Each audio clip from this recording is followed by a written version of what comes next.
sports talk show you've always wanted. It's Southern Middle Tennessee Sports Today. From preps to pros. Live from the Lee Company studio. With the Hall of Famer Mo Patton, here's Chris Yao. Welcome back in Southern Middle Tennessee Sports Today, presented by Mid-Tennessee Bone and Joint. That's it. Stir that drink. So, you guys were you guys as surprised as I was last night? Because I was surprised. What were you surprised by? That I was right. Because honestly, yeah, you're right, JP. I did. Obviously, I'm creating thoughts, and a lot of it came from my interactions with people on Twitter, where those Oklahoma State fans were talking about it. So, yeah, it was interesting.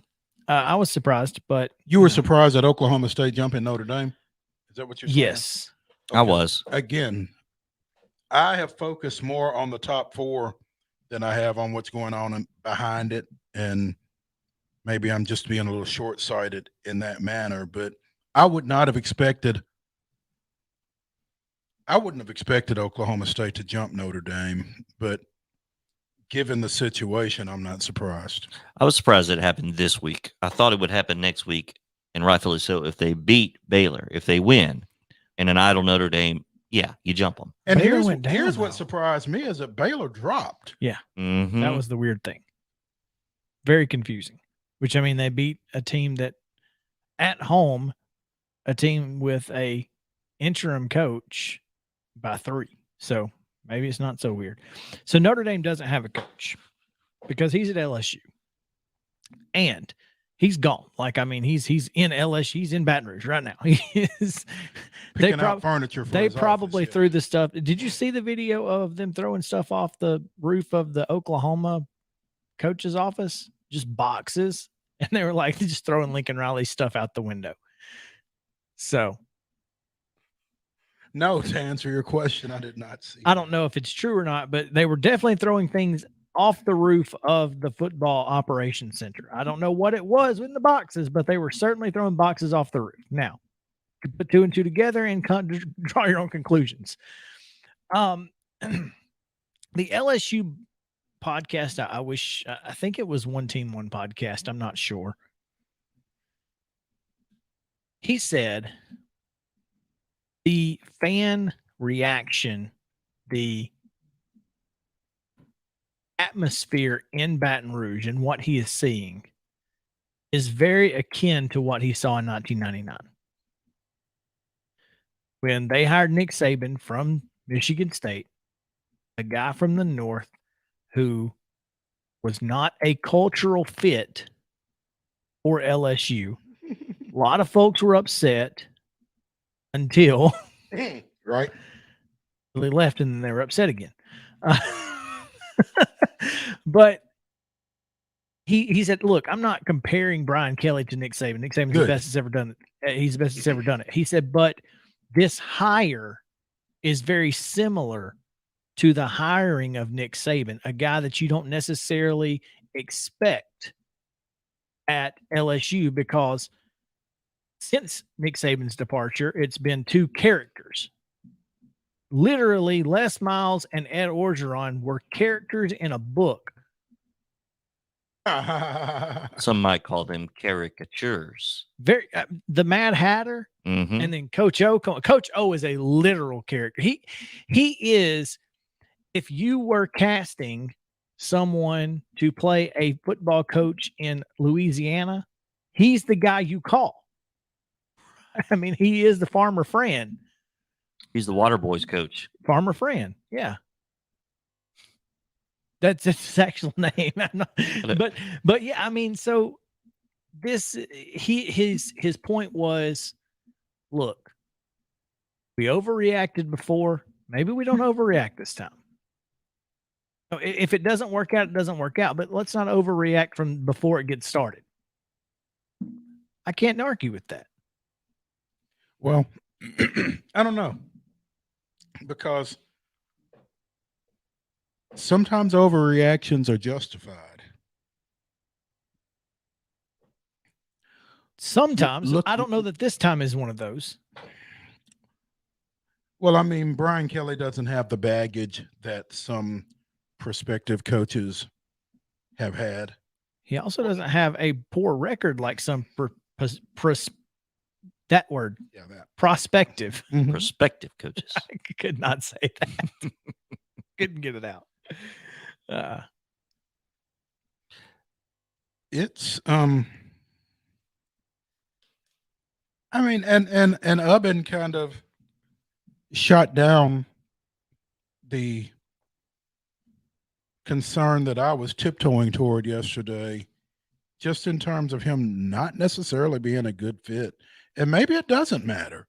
Maybe it's just LSU, regardless of who's wearing the hat, whether it's Nick Saban, Les Miles, Ed Orgeron, or Brian Kelly. Well, it is, because the last three have all won national titles. I think that is one place that is like that.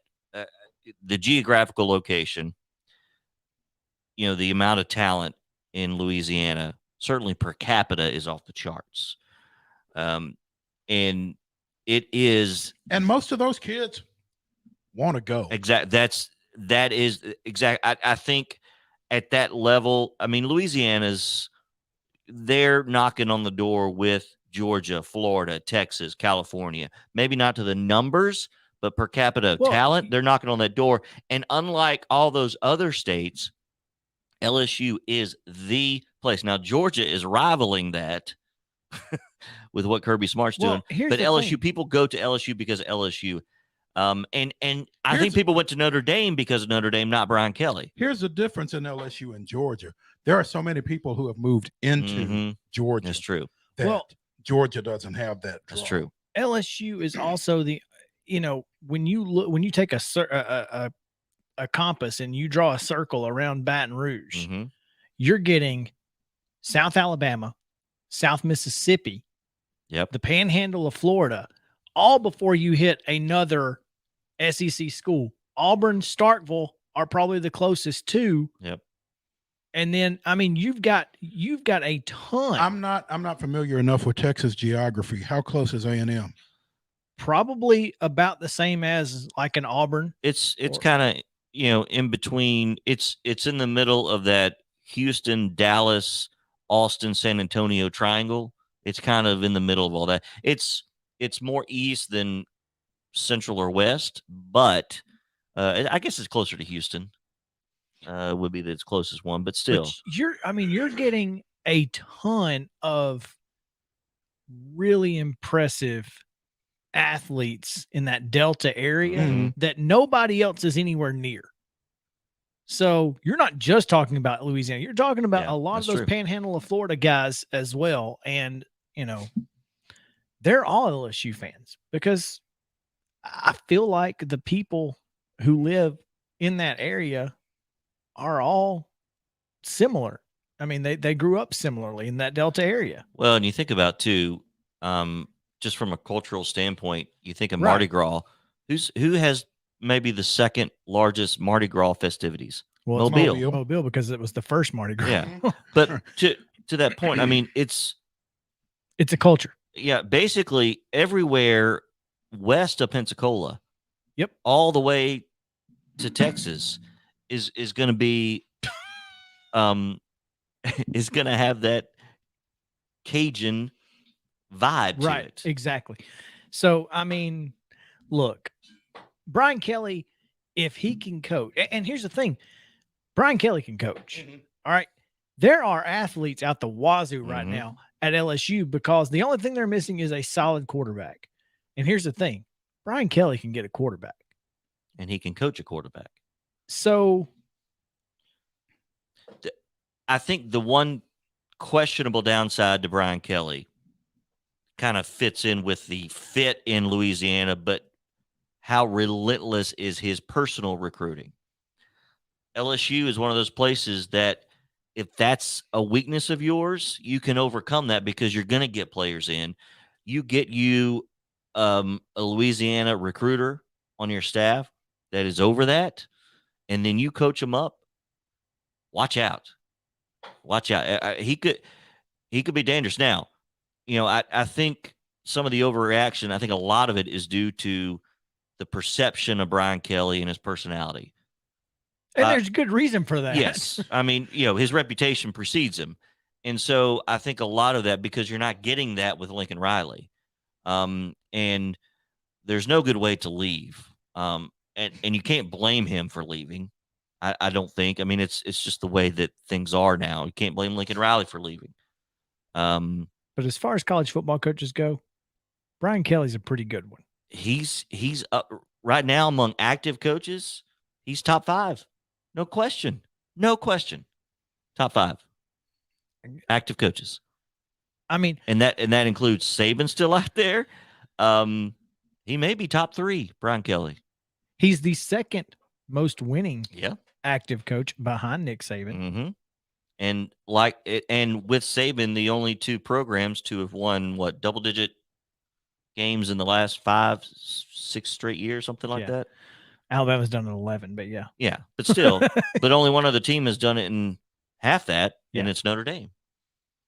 And what have they got to show for it? A couple of playoff. That's a knock. Okay, but yes, what have they got to show for it? Well, they lost to Alabama. Well, guess what? Everybody else did too. Because he didn't have the athletes to compete. But down here, but you can get those at LSU. You can get those at LSU.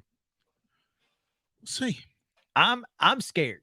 If I'm the SEC West, I'm scared, especially if I'm Auburn. You're hoping that Brian Harsin takes somebody else's job because he is now the 7th best coach in the West. It looks like he's not going anywhere after he fired his OC, right? Maybe. That's kind of what maybe Mike Leach. And that's a maybe because that's Mississippi State. It's a maybe. Mm-hmm. Brian Harsin has not done half of what Mike Leach has done in his career. That is true. So I tell you, his career isn't as long. I understand. Still, you see what Jimbo's doing though at A&M with the recruiting. I mean, they got another number one. Not only number one class, but they got another number 1 position. I think the number 1 wide receiver to go with the number 1. Well, number one defensive lineman ain't going. May not, but still. Well, he's got him. I'm keeping that close to the heart. You think he's going to end up in Orange? I'm hoping. Why would he commit then? Because he was there. You tell people what you want them to hear. Gotcha. In the moment? Yeah. It was like one of those in the moment things. Great. I'm going to go here. College Station. You're not going. Was he there for the Alabama game? Is that the weekend? But he committed before that, though. No, he committed when he was there. But before the game. Oh, I don't know. No, he did commit before the game. He committed on that Saturday morning. Maybe. Even still, I do remember that. I don't think that's going to matter. That could have been after an incredible Friday night on campus. Perhaps. Stranger things have happened. We did not get into the college football playoff, but we have plenty of time to do that because we are going to talk to Jerry Palm here momentarily. But as far as the rankings are concerned, the biggest surprise that we talked about was that Baylor dropping down to 9th. Ole Miss is now 8th via their win over Mississippi State, I guess. Mississippi State, that committee's been high on them all year. Yeah. They've had them ranked every time, even though we're 6-4. So. And, I mean, realistically, why would you jump Baylor over Ole Miss? Well, they were ahead of Ole Miss. Yeah. Why would you jump Ole Miss over Baylor? They were. That's right. Ole Miss was 9 and Baylor was 8. So why did you swap them? I forgot about that. Yeah. But whatever. I guess better win. I mean, it is what it is. And here's the thing: is that actually gives me some hope that maybe this ranking isn't as manipulated as we would like to believe. Mo. Yeah. Okay. I mean, Iowa moved up 3 spots. They moved up in front of everybody that lost. So it's interesting. Take a stand, including ahead of Oklahoma. Yeah. I mean, it's going to be a lot of fun this week. Saturday night and Sunday morning is going to be just insane. Twitter may blow up. It might. Saturday night. Depending on what happens. Oh yeah. It could get wild. Yeah. Speaking of wild and wacky, it is Wednesday. We have CBS Sports' Jerry Palm joining us. on the other side of the break. So please stay with us. We'll be right back on Southern Middle Tennessee Sports Today, right after this.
This is Southern Middle Tennessee Sports Today. Sports talk like it used to be. You know, like your crazy uncle used to listen to. Only better. Here's Chris and Mo. Welcome back into this wild and wacky Wednesday here on Southern Middle Tennessee Sports Today. Man, Mo, we got another college football coaching opening. 23-year veteran Sean McDonald has retired from New Hampshire. That will send the folks at Oklahoma and Notre Dame rushing to the phones, I would imagine. Oh, man. We got to get a hire before New Hampshire gets involved. Hey, look, they had a 14-year run of playoff berths in the FCS and 14 victories. They won a playoff game 14 straight years from 04 to 17. That's pretty impressive. I give them credit for that. Some might call them maybe the Alabama of that division. No, that's North Dakota State, but yeah. Just kidding. Let's not go too far. Slow your roll. New Hampshire. Maybe the Clemson? Yeah. Man, what a Notre Dame? There you go, because they can get there, but they There you can't go. finish it. Ah, there we go. Man, bowls are starting to. Some of them are set, like our friends over in Murfreesboro. And we'll talk to Chip Walters in the next segment about that. He gets this guy, his passport. Oof. Anyway, they are headed to the Bahamas to take on Toledo. Is that correct? That is correct.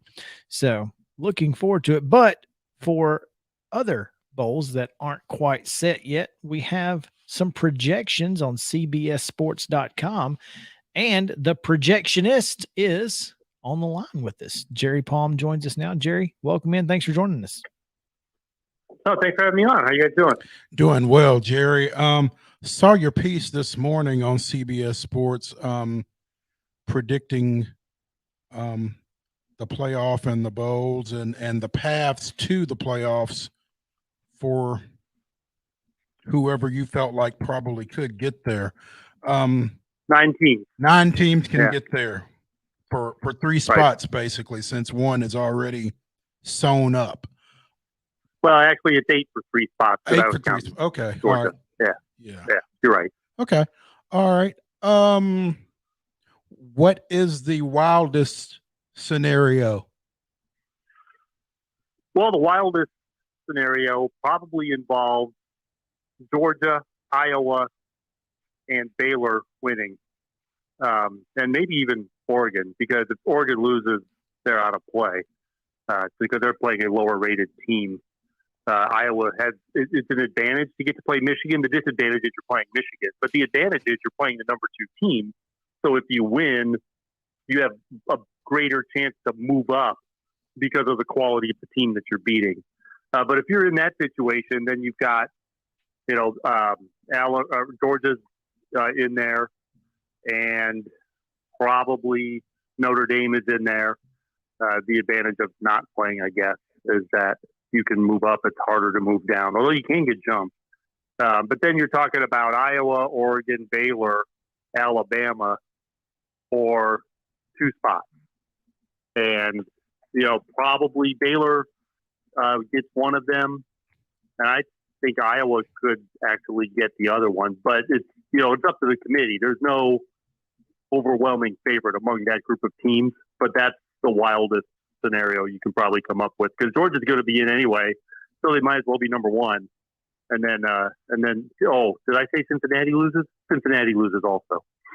So yeah, that's and if Cincinnati loses, not only do you have chaos trying to put the playoffs together without the Bearcats now, but you might actually end up with 2 group of 5 teams in the New Year's Six, because Cincinnati could still stay high enough ranked to be an at-large team in the New Year's Six, and you still have the automatic qualifier for the highest-rated Group of 5 conference champion, which is obviously not going to be Cincinnati anymore. In fact, probably Houston in that scenario. They could both get into the New Year's Six. So this was my question yesterday, and with Oklahoma State, say Oklahoma State wins, you have them at 4. And Cincinnati moving into the 3 spot. Is there any chance Oklahoma State, if both of those win, they go to the 3 spot instead of in Cincinnati? Yeah, they could. And that becomes more of a factor if Alabama wins and Michigan wins. And now you're talking about Alabama 1, Michigan, Georgia 2, 3, or 3-2. And the 4th spot is Cincinnati or Oklahoma State. If you're just fighting for the 3rd seed, then, you're both in the playoffs. But if you're fighting for the 4th seed, that's a whole different thing. So I think it's really, I think it would be really hard for the committee to leave out the only undefeated team with a win over number 6 in this scenario. That would be pretty tough to swallow. I mean, Oklahoma State is a case. For sure, they'll have 3 wins over teams in the rankings. They'll play a better schedule, but they also have a loss to Iowa State, I believe, if I remember correctly, which is a team that is not ranked. And Cincinnati wouldn't have lost to anybody. So I don't know. I lean towards Cincinnati, whether it's for the 3rd seed or the 4th seed. I still lean towards Cincinnati, but the committee certainly could go the other way. I just feel like the entire process would lose all credibility if Cincinnati goes undefeated and isn't in. Well, how much credibility does it have now? Yeah, right. There is that. That's the question. What is left to look? I mean, people criticize this. This was a format for a playoff that was designed to fail because you have 4 teams and 5 major conferences. So you're guaranteeing that at least one of those major conferences is not going to be represented every year. Every year, guaranteed. So you're already making at least one of the major conferences bad. Now it so happens the Pac-12 every year. But sometimes, we've had a couple years with 2 SEC teams and 2 major conferences are not represented. So, that's why they're talking about expansion. And now you're looking at the possibility of 2 SEC teams and a group of 5 team, which means 3 conferences aren't going to be represented. Yeah, well, the group of 5 is excluded from the playoffs every year, but this is the first time they've had a team worthy of consideration. And that's what makes this year different, is that finally they have a team that's worthy of consideration, that has a win over a very highly rated team on the road. And you're going to leave them out? Yeah, that's hard. That's hard to swallow. That's the only reason they're in right now, right? Is that Notre Dame win? Oh, absolutely. Absolutely. Yeah. They could go 56-0, but it wouldn't matter. Oh, yeah. Well, look at all the other teams that have come through from the group of 5. You had UCF undefeated, and they were 8. So it's hard to get the respect when you don't have the quality win and you don't have the quality schedule, because those leagues, the American has been the best of those conferences, the American and the Mountain West, but American I would put a little ahead.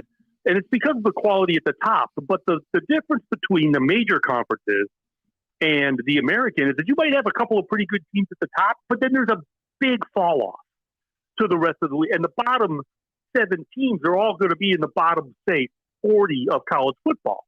And the major conferences don't have anybody, or maybe one team in the bottom 40 of college football. So it's hard to build up the strength of schedule when your league is dragging you down. So it's rare that you even have a year where you can see before the season. You can always tell before the season if a team has got the talent and the schedule to compete for the college football playoff. And before this year, it happened only one other time. It was Houston. They had Oklahoma and Louisville on the schedule and beat them both. And they were both number 3 at the time they played them. But then they didn't get the job done in the league. So it ended up not mattering. Cincinnati had 2 ranked teams on their schedule, preseason ranked teams on their schedule. Notre Dame has lived up to it, and Indiana fell apart in just an astounding way. But so now, but they've got that big win, and if they win this weekend, they will have finished undefeated. So now you've got something to really strongly consider, and other things have broken Cincinnati's way so far this season. But a Baylor win and a Cincinnati win, there's no way to leave Cincinnati out at that point. One of the things that's broken Cincinnati's way this year, and we're speaking with CBS Sports' Jerry Palm, the Atlantic Coast Conference has not been a factor. Nope, that's true. Yep, Clemson not being a factor and nobody taking their place. In fact, they're not a factor in the playoffs at all. They're going to put their champion in the New Year's Six, and they may not even be ranked high enough to have made it as an at-large team, but they automatically qualify the champion of the ACC for a New Year's Six game. And that's just the kind of year that league has had. Clemson's been a profound disappointment, even though they're 9-3. And Wake Forest and Pitt, good teams, but Pitt lost at home to Western Michigan and Miami. So it's just not the kind of a year for the ACC where they have any shot at all at the playoffs. Jerry, I want to switch out of the playoffs real quick because I have one burning question. You have Kentucky going for the Bloomin' Onion. They got to beat Wisconsin so that we get a free Bloomin' Onion. So That's a possibility. Can you think that Kentucky at 9-3, that with them being the highest rated East team available, is that right? They're the only other team in the East that's ranked. So no chance Tennessee takes that Outback Bowl spot because of their win over Kentucky. It seems unlikely that it would be Tennessee. Gotcha. There are really 3 teams in play for the Citrus Bowl and the Outback Bowl: Texas A&M, Arkansas, and Kentucky. And I put A&M in the Citrus Bowl. They've never been. I don't know if Arkansas has been. They certainly haven't been recently. Arkansas is higher rated and beat A&M. That doesn't matter. Okay. It's really about the once you get past the New Year's Six, merit doesn't mean anything anymore. It's really about who's going to bring fans and who's going to bring eyeballs to television and what kind of matchups you can create. So, I don't know. Kentucky, they've got a nice fan base, but they're in basketball season. Arkansas, A&M, I put Kentucky in the Outback Bowl. It could easily be A&M and Arkansas in those 2 games. Kentucky could be it. I think Kentucky's been in the Citrus Bowl recently, so they probably won't go there. And that kind of thing matters too. But it's really not about merit. It's much anyway. The biggest thing is Tennessee's very possible that they could be here in Nashville, which is awesome for Tennessee fans. Yeah, not so much for Tennessee. Not so much for Tennessee. No. I think I had Tennessee in Nashville, you do. Don't I? You do. And that was kind of where I was going, was the likelihood of Tennessee being in Nashville is pretty high because they're not one of the 3 that could be in that Citrus Outback area. And they haven't played in the Nashville Bowl, have they? I think Tennessee? They played once. Tennessee. Yeah, they played Nebraska here in the last 5 years, I'd say. Was it? Oh, is it that recent? Yeah. Even still, if they can get them here, they're going to get them here. Yeah, kind of feeling. Yeah. Well, I mean, you would expect to bring a lot of fans to Nashville. You would think. Well, I'm looking forward to it. I'm looking forward to bowl season. It's going to be a lot of fun. All 13 teams from the SEC who are eligible. Jerry has them going somewhere. Florida against App State. That ought to be fun. Ooh. Yeah, not for Florida. Not for Florida. Right. Jerry, thanks. I mean, if they show, look, if Florida shows up and ready to play and has a good attitude, I mean, you never know what you're going to get in bowl games. I mean, it's like, there are things that, everybody's kind of focused on sports betting these days. But if you're betting on like preseason football and preseason baseball and bowls that are not like the playoff games, I mean, it's almost it's like throwing money away. Jerry, we appreciate your time, man. Thank you. All right, thank you. Jerry Palm of CBS. Stick with us. We'll be right back on Southern Middle Tennessee Sports Today.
From the Blue Raiders to the two-tone blue, covering the teams you care about.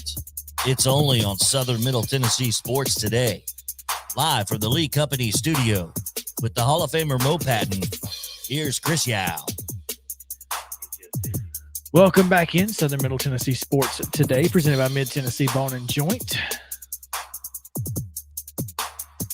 Wednesday edition, as we are still in the Dimple for the day, but we won't be here very soon. Headed to Chattanooga to see the Choo Choo. Maybe. We probably won't see the Choo Choo. Probably not. Oh, man. But I'm looking forward to the Blue Cross Bowls. And get this, Mo. One of the play-by-play announcers for this week's festivities is on the line with us, as we have the voice of the Blue Raiders, but also the voice of the Blue Cross Bowl at least once or twice, Chip Walters. Chip, how many games you got this week? I've got 3 this week. Oh, man. Oh, goodness. That's one a day, isn't it? Got, no? well, that would be the average, yes, but No, that's not how it works out. I've got one tomorrow and 2 on Friday. Who you got tomorrow? You got NBA tomorrow, 7 o'clock? No, I've got DCA and Nashville Christian. Ooh, be a good one. Which that'll be a good matchup, I think. It will. I think it was a 7-3 7-3 game during the regular season. So, yeah, that should be a good one. And then which And two then do you I've have got- on Friday? I've got 3A and 5A. I've got Alcoa and East Nashville and Powell and Page. You got Oprah coming on for that East Nashville game? Well, Oprah and the Michigan quarterback. So we'll have everybody covered on that game. So And former MTSU receiver Matt Lowe coaching that's Powell. right. Yep, he went to Powell. His Mhm. dad went to Powell, and Matt has been coaching them now for about 10 years, and they've gotten better and better and better. And Matt was a receiver that lacked size and lacked speed, but just made catches. And but just one of those He guys ain't that had big, an he edge ain't about fast, him. but he can play. Yeah, he's That's he's- right. It's he's- exactly what he was. He's small, but he's slow. But man, he could play, and he would block. He would make catches when needed. He was just a really, really good football player, and you can understand why.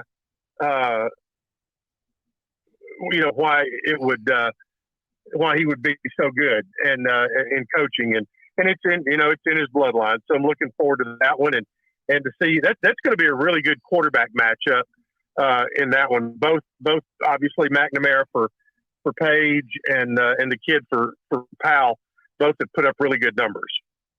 Jordan Potts for Powell. Yeah. Yeah, Correct. with a Yep. Y.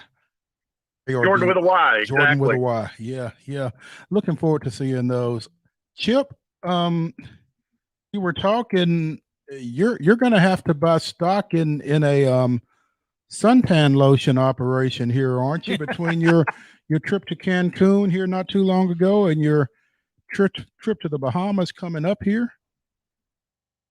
Well, you would say that, but and we actually will have a little more time in the Bahamas, but I know I'll get no sympathy at all. None. But I mean, the trip to Cancun was so quick. Got there Monday night, immediately had to do a coach's show. Had basketball game the next day. Then was trying to do some prep for the football game and also the next day's basketball game. Then on Wednesday had the next basketball game, and did have a little time on Wednesday night after that was done. And then we were out of there.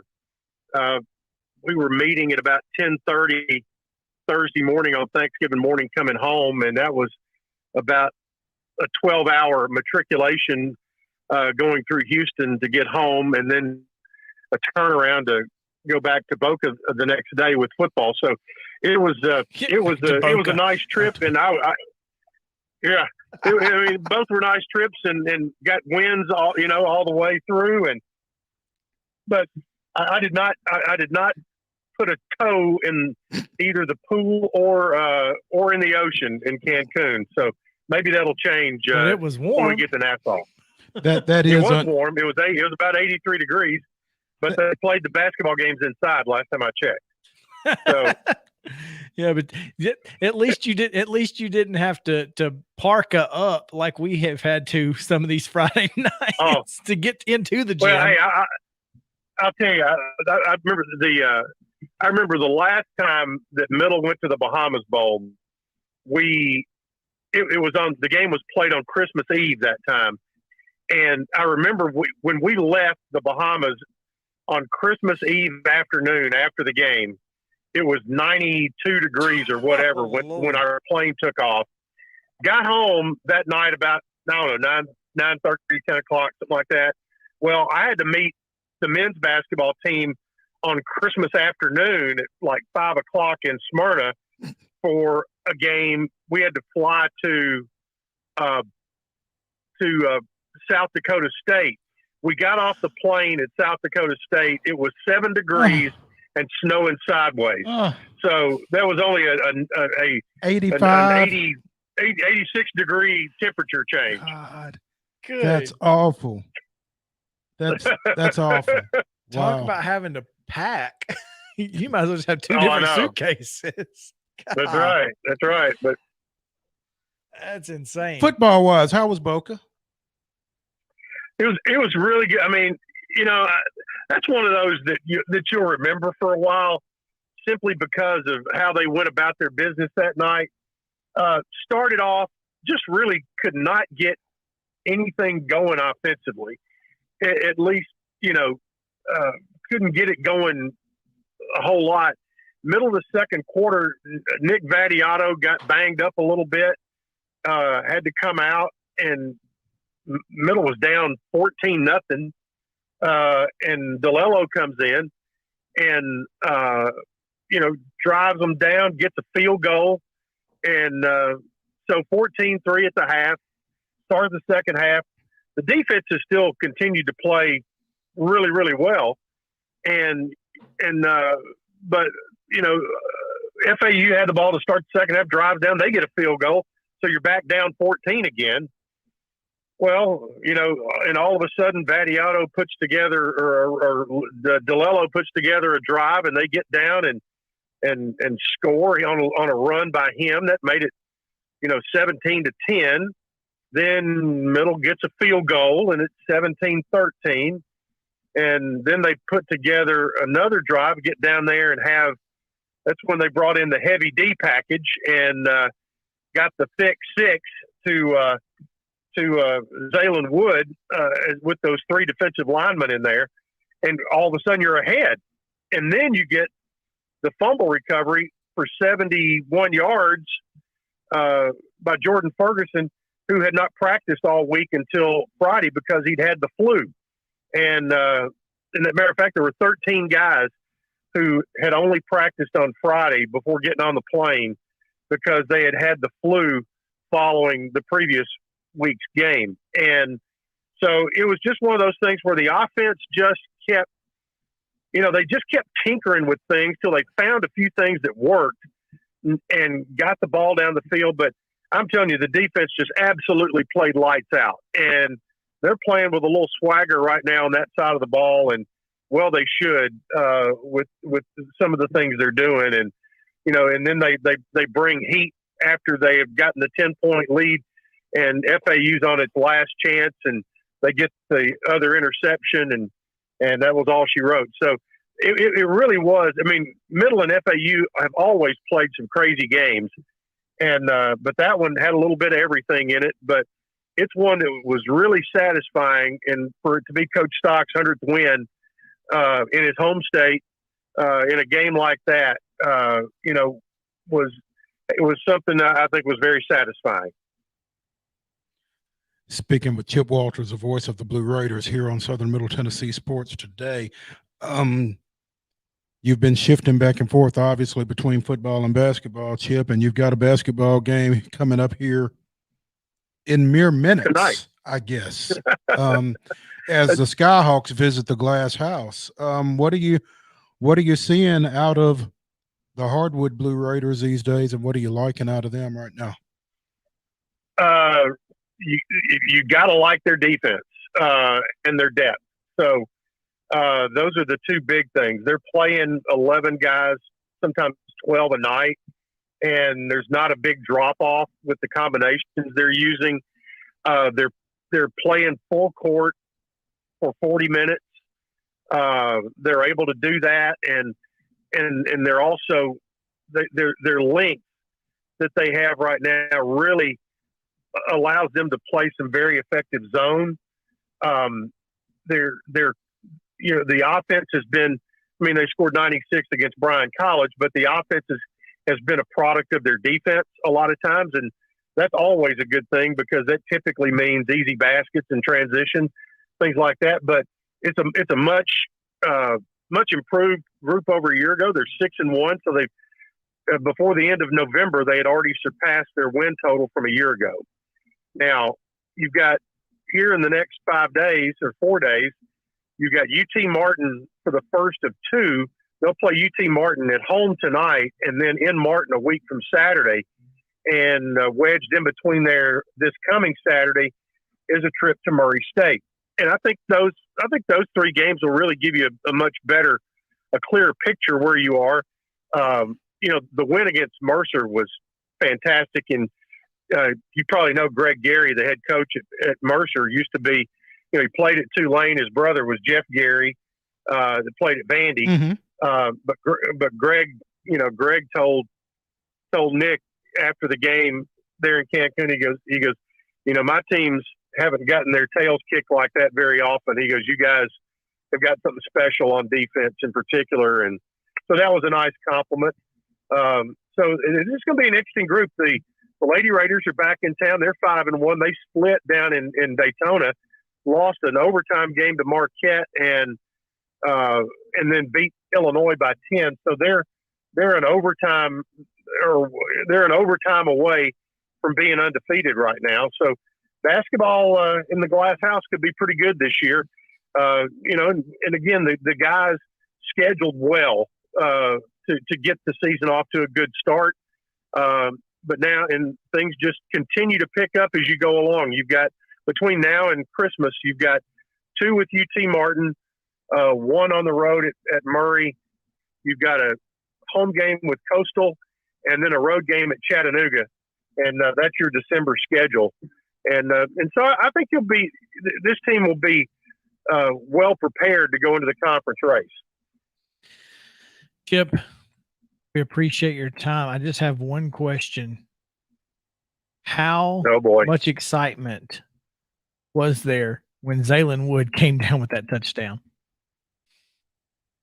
Well, if you looked on the sideline and heard my voice crack, that's what I thought, man. I bet that was cool.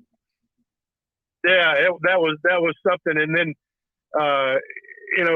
because Wes Counts, the coaches had called that set just heavy because they had when that's a goal line or short yardage set where you bring those 3 linemen in there, and but Wes had named it Heavy D because it had defensive guys in there. So I mean, they even had some T-shirts made for Heavy D for those 3 guys that were in there, and it was so fun to watch. I mean, and he made a heck of a catch to go up in triple coverage. and DeLillo made an unbelievable throw because he had a helmet in his chest at the time and was going down. And the play was actually intended to go to Jordan Ferguson, but he got jammed at the line and fell down.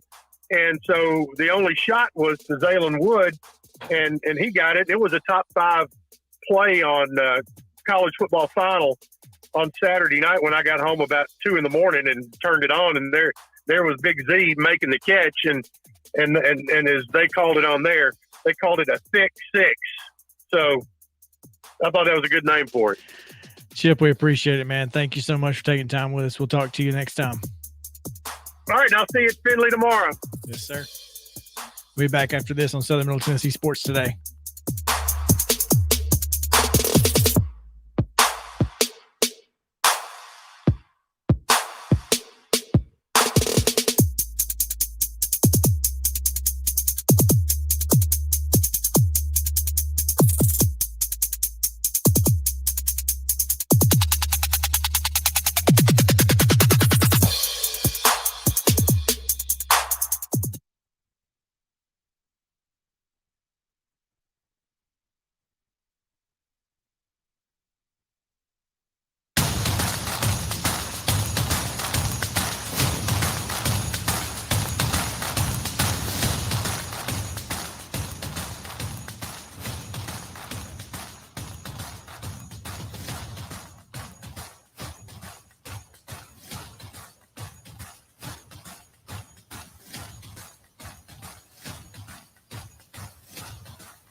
This is Southern Middle Tennessee Sports Today. Sports talk like it used to be. You know, like your crazy uncle used to listen to. Only better. Here's Chris and Mo. Welcome back into Southern Middle Tennessee Sports Today, presented by Mid-Tennessee Bone and Joint. Man, what a Wednesday it has been, and we are almost out of here. Headed east. Head east, young man. Southeast. So it's funny when Chip was talking about coming here via Houston. I was like, he went to LA via Omaha. Don't a little uneasy rider. I mean, it's like, man, what happened here? How'd you have to go through Houston? But you know, it is what it is. I'm kind of surprised that there's not a direct from Cancun to Nashville. You know, Nashville's getting a lot more direct flights these days. I'm sure there will be here soon. There may be, but maybe may not have been in the price range. There's that. There is that. You know, a lot of people are doing that, you know, fly somewhere and get off at the connection.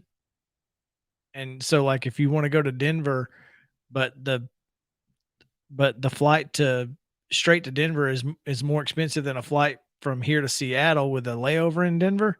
You just get off in Denver and you stay. A lot of folks are doing that these days. Whatever works, I guess. Yeah. Southwest not happy about it, but life hack. Especially when there's no seat filled on this flight from Denver to Seattle. They're like, what happened? Yeah, that's a seat sold, but not a seat filled. Yeah. That's interesting. Oh, man.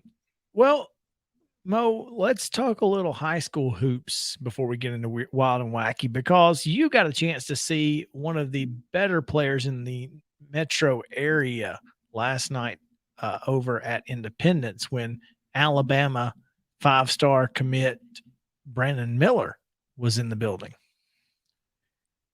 How did you describe him? One of the better players? Yes. Okay.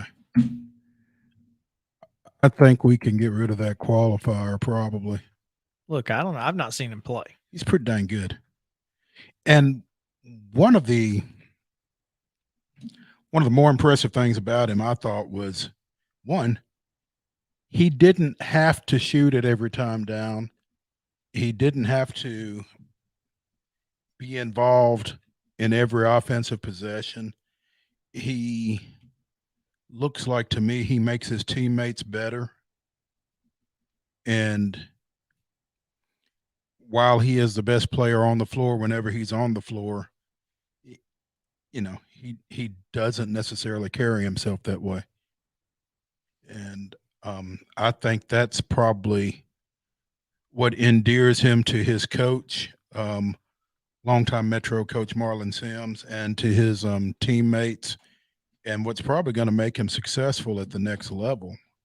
He doesn't have to be a guy that has the ball in his hands and has to dominate the ball offensively. Lot to like.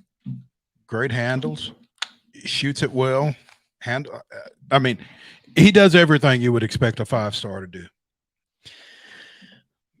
And here's the thing, Cane Ridge is a 6-point winner, 66-60 over Independence. Independence got a pretty good basketball player themselves in Jet Montgomery, the sophomore, who we handed out some hardware to earlier this week as the MTBJ Player of the Week.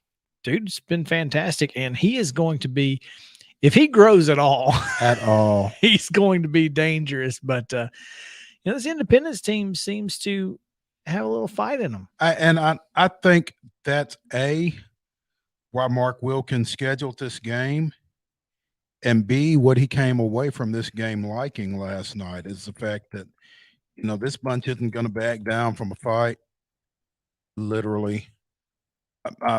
Yeah, I mean, they battled a really good Cane Ridge team that went to the state finals a year ago, and they've got some pieces. I mean, they can rotate Cameron Bell, Matthew Witt, and Houston Hicks at the 4 and 5, and all three of those can kind of stretch you as well on the offensive end. And then they've got a bunch of guys that can handle it, can shoot it, guys that can go rebound it from the backcourt.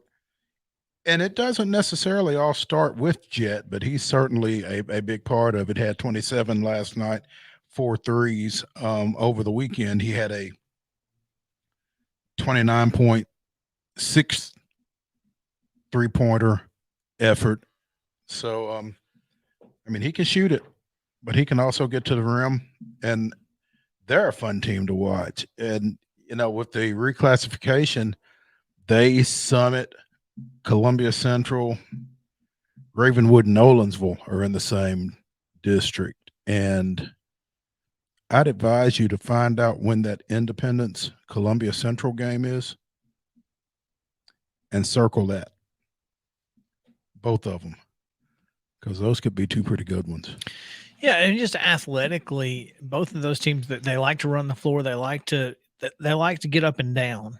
And that's what you're hoping for in high school hoops, man. Mhm. I mean, you're hoping for an opportunity to watch entertaining basketball, and I'm looking forward to this season as a whole. We talked a little last week about, I guess it was last week, yeah, about Santa Fe, and as far as basketball at that level, at the Class A level, and then you've got Loretto and Summertown at Class 2A who are phenomenal. There's really good basketball, entertaining basketball to be seen, at least in the southern Middle Tennessee area. You would be hard pressed to find much more entertaining basketball. Columbia Academy scored 89 last night. I mean, they've got a guy, they've got Griffin Cooper, who is going to be highly recruited. You've got Jordan Davis at Columbia Central, obviously Q Martin. You've got Auden and Andy Slaughter at Santa Fe. We have some of the best basketball players. I'm talking about just guys who are athletic and able to play basketball. I'm talking about basketball players. Jet Montgomery is as good of a basketball player as you're going to find in this area. Alden Slaughter with 23 last night in Santa Fe's 77-42 win over Zion Christian. I think he's had 20 every night out. I mean, this kid's a freshman. He's a freshman. I mean, what more can you ask for than to have good basketball players? If you're one of those people who just, you go to the football games, that's fine. Go to these basketball games. It's going to be fun. But also go to the football games because we got a couple this week that are going to be a lot of fun too. And one of them includes, of course, our friends at Page. And we just talked about it, as you'll hear Chip Walters on the call for that game against Powell. Man, the more I think about it, the more excited I am about that game. And you're going to be covering it for Main Street Preps, right? Correct. That's just going to be a game with two really good teams, a good offense against a really good defense, that is going to make Friday night's 7:00 game is going to rival Saturday nights. I think so. Because I think you've got two pretty evenly matched teams in both those matchups. I think we don't know quite as much about Powell because they are over east, but everything we hear, they sound like almost a mirror image of Page, the way they get things done offensively. I think defensively with the Nolan kid, they might be a step or two ahead, but I'm looking forward to both those ball games, the Friday night nightcap and the final game on Saturday. Do you think that Chattanooga is going to present, I guess, the same type of experience for these players as they've come? I hope not, because I think that's part of the reason it was moved, because I think there was a faction that was looking for a better experience for the kids. I tell you what, the one thing that right now is kind of posing an issue for me is the time change. That's going to be interesting. Because these games are 10, 2, and 6 Central Time. 10:00 in the morning for football is not fun. Nuh-uh. I mean, especially when you consider what it takes to be there in time Oh, they're definitely for a 10 o'clock Yeah, start. they're definitely going to be there tonight, right? I mean, CPA and Lipscomb are already there. Yeah. There's you obviously. I mean, you have to leave at 4 a.m. I mean, to really get that. So it's going to be an interesting experience with that. It's time change. it's a different logistics. Yeah, approach. the losing an hour is a lot harder than gaining one. Mm-hmm. Oh yeah. Anyway, real quick, I want to just kind of go through as we have scrolled through Twitter. Still no news at this point on Freddie Freeman. And I think I did see something that negotiations regarding the new CBA have stopped for the day. Which means at 11:59 tonight, it's a lockout. Which means if we don't hear anything on Freddie today, we're not going to hear anything for a while. And that would be unfortunate.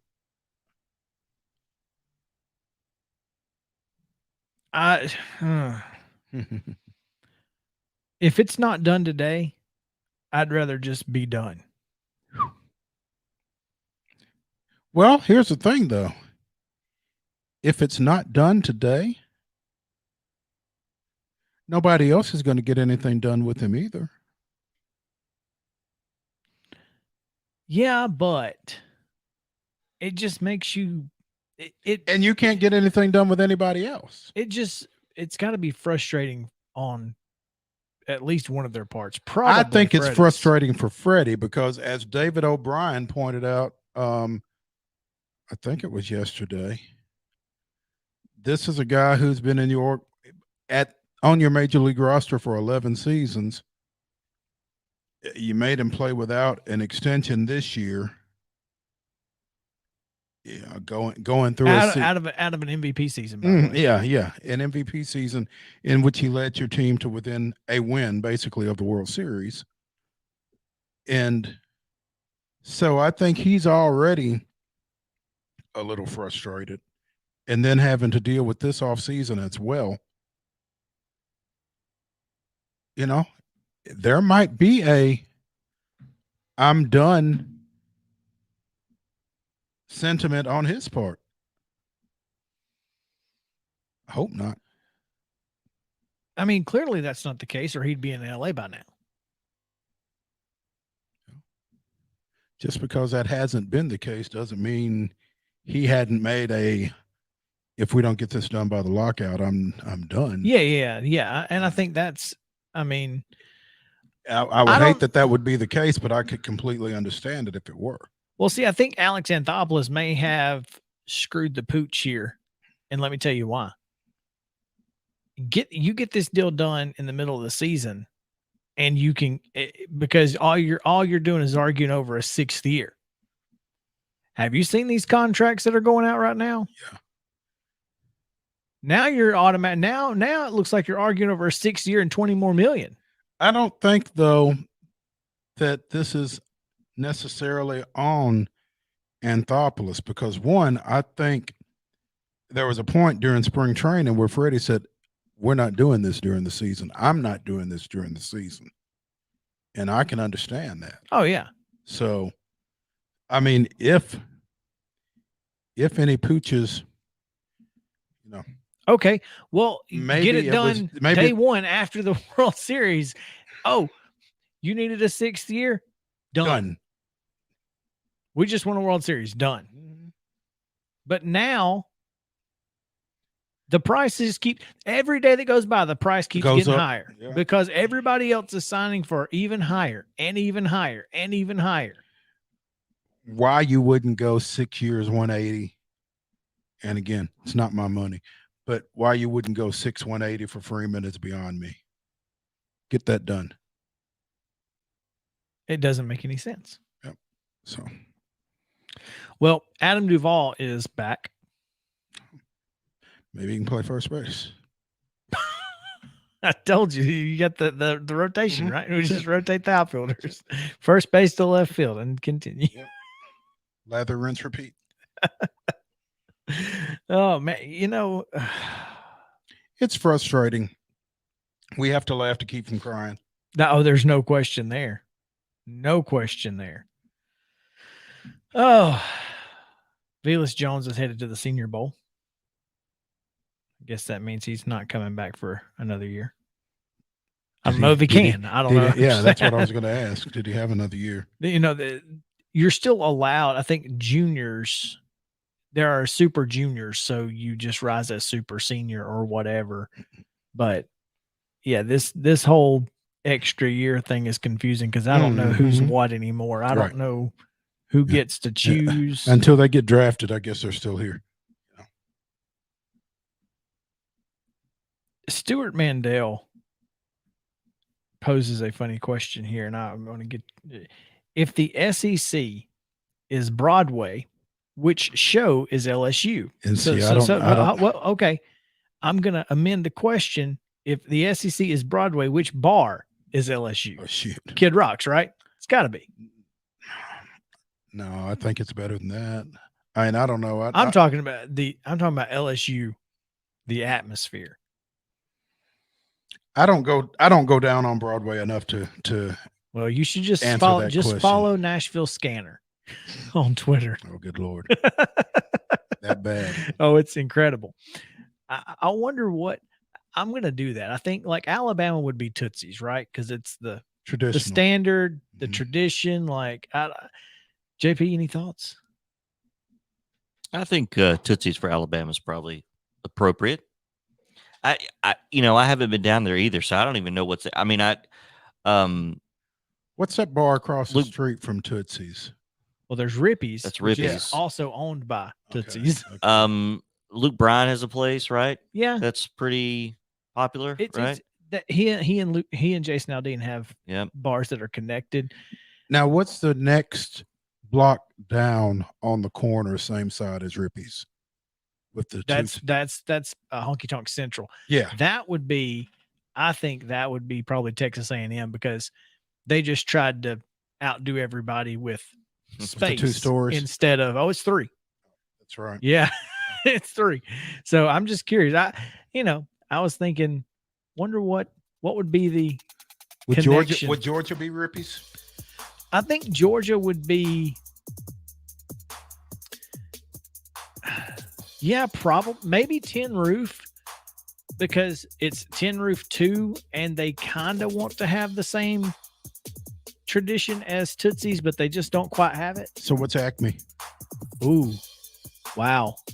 That would be Vanderbilt. I think because they're not really a bar. They are like a restaurant. The outlier. Yeah, they're the outlier. They would be Vandy. Right. For sure. Tennessee. That's who we are. Yep, the outlier. Tennessee, definitely bootleggers in. What's the sports bar that's down from Tootsie's? Well, it used to be Bailey's. It's not anymore. Oh, really? Oh, yeah, Bailey's was classic. It's called something that we can't say on the air. Lucky. Oh. Yeah. Anyway. Okay. We're going to be back with Wild and Wacky Wednesday. Y'all come back after this.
It's Wild and Wacky Wednesday on Southern Middle Tennessee Sports Today with the two zaniest guys this side of the Duck River.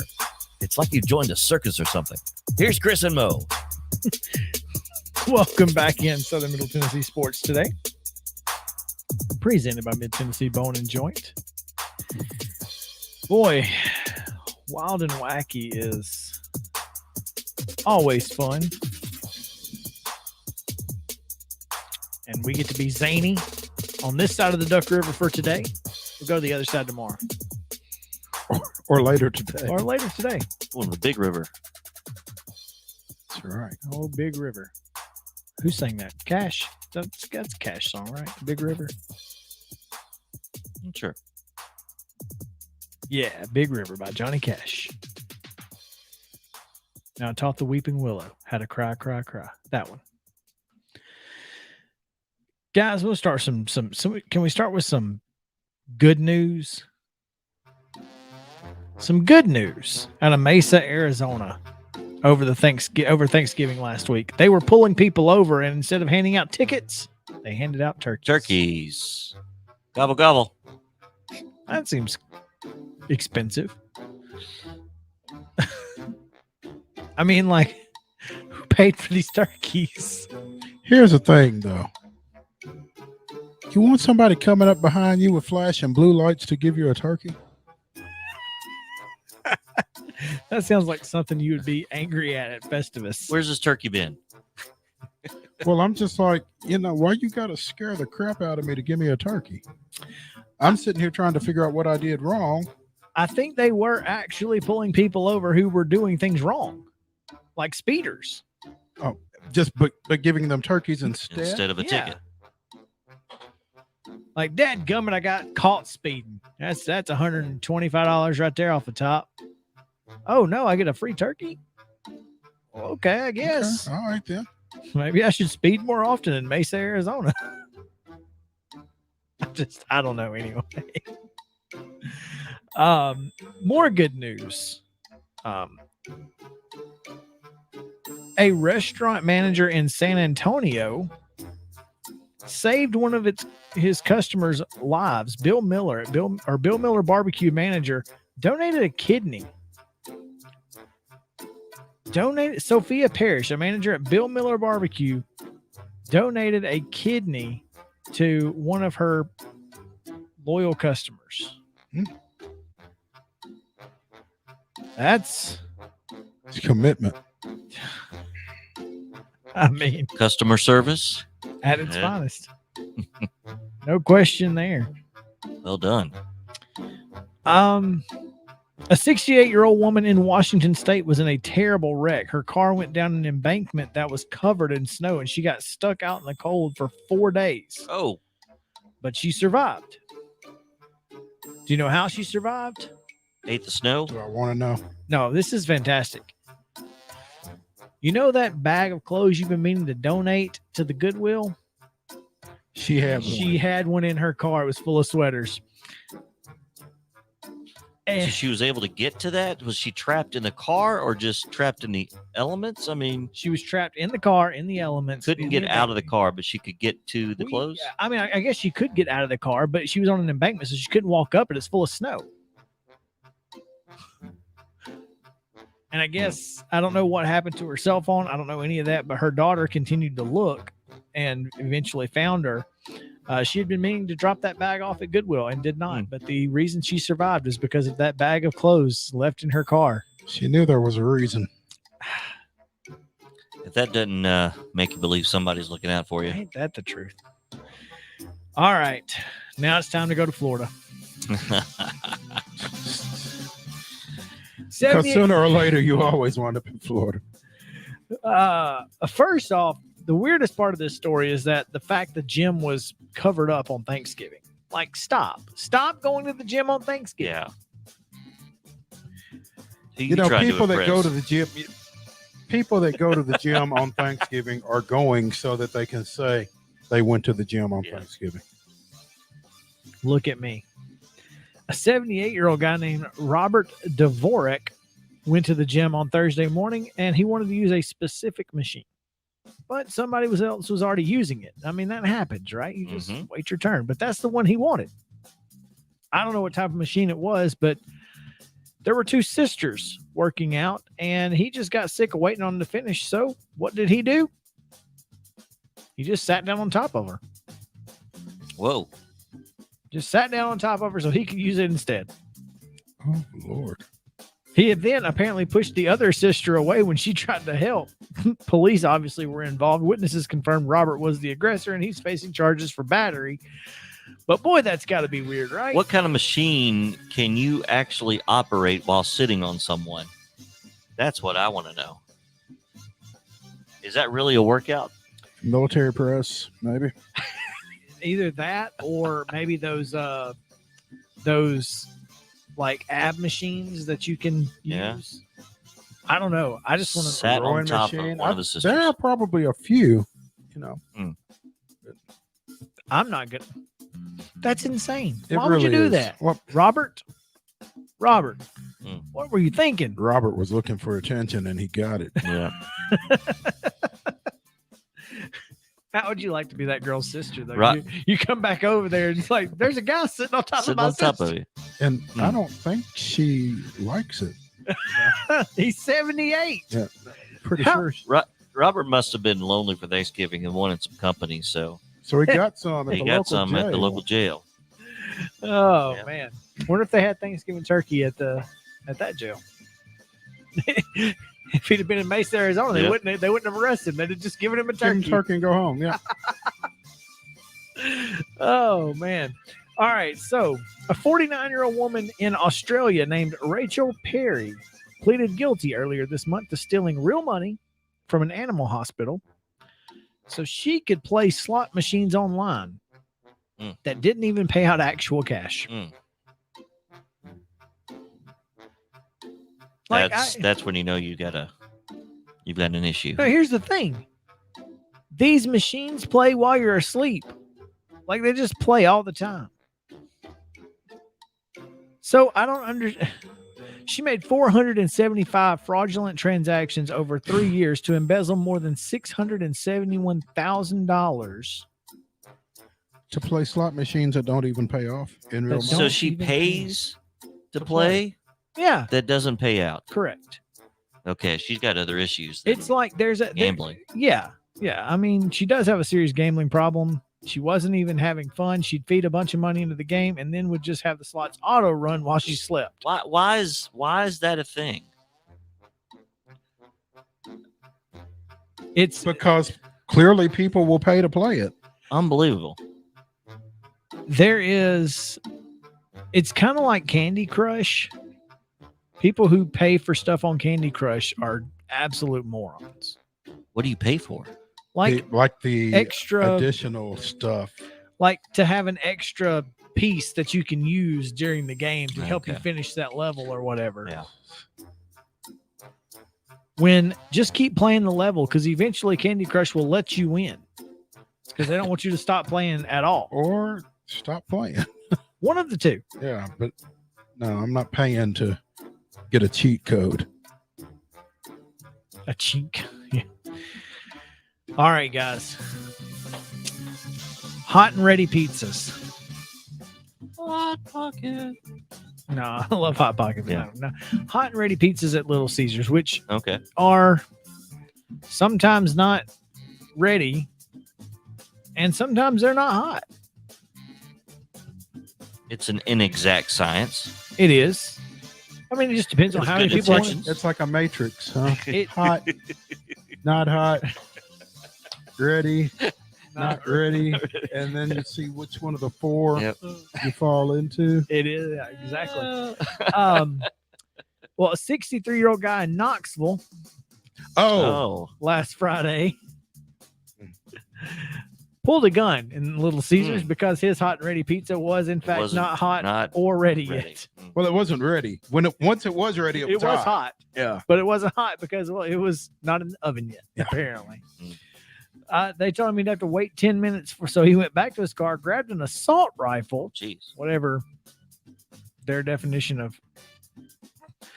Okay, the reports claim it was an AK-47, but that's highly unlikely. I thought it was an AR-15. It very well could have been an AR-15. It's definitely not an AK-47. That is the most unlikely weapon that it was. But anyway. And that might just be why they just went with assault rifle. Probably.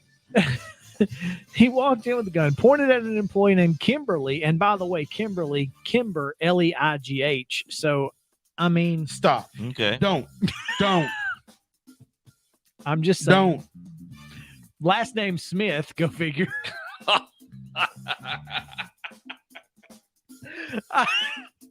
That's the wildest part of this. Go on. Tell your story. Another employee tried to leave, and Charles was like, "Oh no, where do you think you going, bro? Sit back down. Get back in here." Oh, another customer in front of him ended up giving him her pepperoni pizza to defuse the situation. Yeah. He was gone by the time cops got there, but they did track him down. He's facing 4 counts of aggravated assault. I bet he was aggravated. I wonder if the pizza I that bet she he gave wasn't him the was only hot. one aggravated. Everybody was aggravated. And he got 1 count of aggravated kidnapping, probably because he wouldn't let the employee leave. Right. So yeah. He could face 15 to 60 years in prison. 15 to 60. Wow. It's a heck of a range. Yeah. He'll be waiting a long time for his next hot and ready pizza.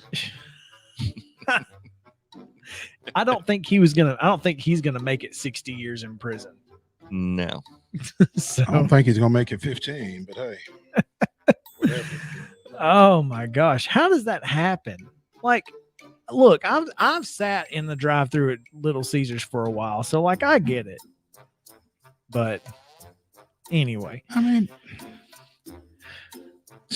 last week. So I don't know if for those of you who listened to George before us, he had his big celebrity bowling night that we weren't invited to, and I'm just kidding. It was a celebrity. Yeah, we're not celebrities, so there you go. Why would we be invited? Well, I don't think this one happened at Georgia's celebrity bowling night, but boy, if it had, it would have been way more cool than it not happening. A couple in their mid-20s was driving through Kansas City, Missouri, on Saturday when they hit a bowling ball. Driving, hit a bowling ball. Apparently, someone threw it out into the street and it got lodged under the couple's car. The wife was driving and her husband got out to try and dislodge it. But while he was under the car, a guy ran up and tried to steal the wife's purse. Wow. And unfortunately, what did she do? She drove after him. She hit the gas. But then of course, husband is under the car. So guess who gets run over? Which is more important, husband or purse? Oh, you don't want to answer that. So she runs over him, right? And what do you do when you get run over? You scream. Okay. So what does she do? She stops and runs back, puts it in reverse. It goes back. Beep, beep. Oh, did the bowling ball ever get dislodged? I guess so. She was able to drive forward and backwards. Here's the good thing. The purse snatcher ran off empty-handed. The purse was saved. How'd that happen? I have no idea. What about the husband? Yeah, was the husband saved? Husband is alive. Serious injuries, but is expected to recover. A guy walked into the police station later that day and said he was the one who threw the bowling ball onto the street. It's not clear if he's the same person who tried to take the purse, but he did throw the bowling ball into the streets. All right, that's going to do it for today's show. We appreciate you guys hanging out. Come back tomorrow at 4 p.m. for high school football previews with Mo, Chris, and JP. Have a great day. Stay cool, Columbia.